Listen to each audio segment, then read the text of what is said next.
Ndugu zangu, leo nilikuwa napenda nizungumzie kuhusu walimu wetu.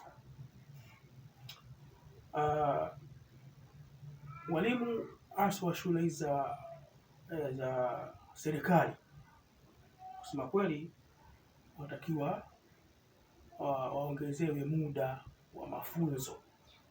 Kwa mfano wa cheti wanachukua ndani ya miaka miwili, lakini ndani ya miaka miwili hiyo watakaongezewe somo moja la daycare ambalo wasome miaka mitatu baada ya miwili, yaani miaka miwili ya ordinary primary school hizo, alafu miaka mmoja kwa daycare, yaani jinsi ya kutunza watoto.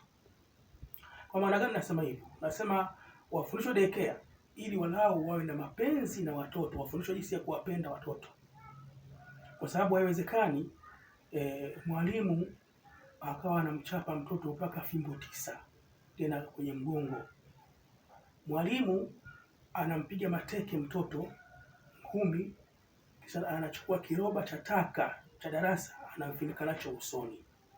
Huyu ni kwamba hajapata somo la malezi, ndio maana anapatika hiyo.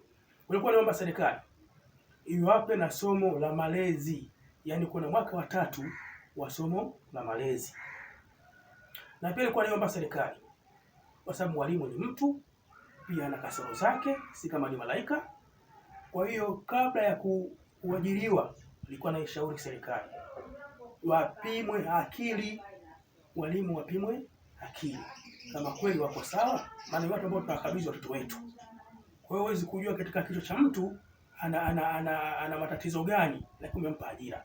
Kwa hiyo ni vizuri walimu kabla ya ajira wakapimwa afya ya akili.